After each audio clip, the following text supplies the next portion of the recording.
நான் தான் சொன்னேன்ல டெம்பரை ஒட்டிருன்னு, நீ தான் கேட்க மாட்டேன்ட்ட. இப்ப பாரு, படுபாவி பயிலுக கடையை உடச்சு விட்டாங்க. டேய், டிபார்ட்மெண்ட்டும் மக்களும் நேத்து நடந்த கலவரம் டெம்பர் கிளாஸுக்கு நினைச்சிட்டு இருக்கு. ஆனா அதுக்கு பின்னாடி இருக்க நாடகம் இன்டர்நேஷனல் கிரிமினல் கியூஆர் மாத்தி டேனிக்குன்னு எனக்கு தெரியாதுன்னு நினைக்கிறியா? அந்த விலைக்கு எப்படி டெம்பர் ஓட்டுறது? இந்த விலைக்கு டெம்பர் கேக்குறீங்க? எந்த ஊர் அணிக்கலாம்? என்னடா டேனின்னு பேரை சொன்ன நீ வள வளன்னு வசனம் பேசுற நாக்கு இப்ப கொல கொலன்னு கொளருது. பாய், நீ அத்துமீறிட்ட, என் தன்மானத்தை சீண்டி பார்த்துட்ட. மொபைல் சர்வீஸ் எனக்கு தெய்வம் மாதிரி, மொபைல் ஸ்டேஷன் எனக்கு கோயில் மாதிரி. அதடிச்சல நீ பக்கத்து கடையை உடைச்சு பொருளை தூக்கிட்டு போயிருந்தா கூட நான் இவ்வளவு கவலைப்பட்டிருக்க மாட்டேன். ஆனா நீ ஏன் கடையை உடைச்சிட்டல? அதாயா அவன் போட்டோவை பத்திரமா பாக்கெட்ல வைக்காம அசால்ட்டா என் போன்ல வச்சிருக்கேன். தொரசிங்கம், டேனி வெடிகுண்டு மாதிரி அவன் மேல கை வச்ச வெடிச்சு செதறிடுவ.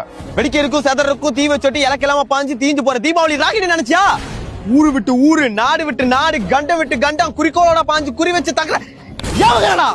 ஏய், அது ஓண்டிடா. அந்த ஆப்பிரிக்க குரங்கு எங்க போனாலும் அவனை புடிச்சிட்டு வந்து தொழுவத்துல கட்டாம விட மாட்டேன்டா. டேய், நான் திருப்பி வரும்போது தூத்துக்குடி டவுன்ல ஏகப்பட்ட பட்டாசு வெடிக்கும். ஏன் போயிட்டு தீபாவளிக்கு வருவியா? டேய், இந்த ஜோக்குக்கே உன்னை சின்ன அப்பனா மாக்குறடா.